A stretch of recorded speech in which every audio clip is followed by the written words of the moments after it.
జయ వారాహి. ఇప్పుడు మనం విజయవాడ వారాహి అమ్మవారి పీఠంలో ఉన్నాం.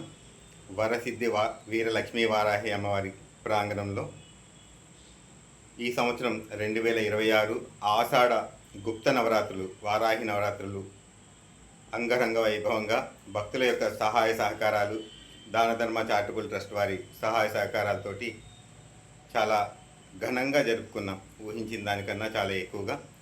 మనం రోజుకి వచ్చి 50 నుంచి 100 మంది భోజనాలకు ఉంటారు అనుకున్నాం అన్నప్రసాదానికి. కానీ ప్రతిరోజు కూడాను 11 రోజులు 350 మందికి తగ్గకుండా భోజనాలు ఏర్పాట్లు చేసుకున్నాం. ఇదంతా పూర్తిగా భక్తుల యొక్క సహకారాలు, శిష్యులు, శ్రేయోభిలాషులు అందరూ కలిసి టీం వర్క్గా చేసి ఉన్నారు. చాలా బాగా జరిగింది. ఈ కార్యక్రమంలో పాల్పంచుకున్న ప్రతి ఒక్కరికి కూడా ద్రవ్య రూపంలో కానివ్వండి, వస్తు రూపంలో కానివ్వండి, శ్రమ రూపంలో కానివ్వండి, అందరికీ కూడా పేరు పేరున అమ్మవారి యొక్క ఆశీస్సులు ఎల్లవేళలో ఉండాలని కోరుకుంటున్నాం. జయ వారాహి.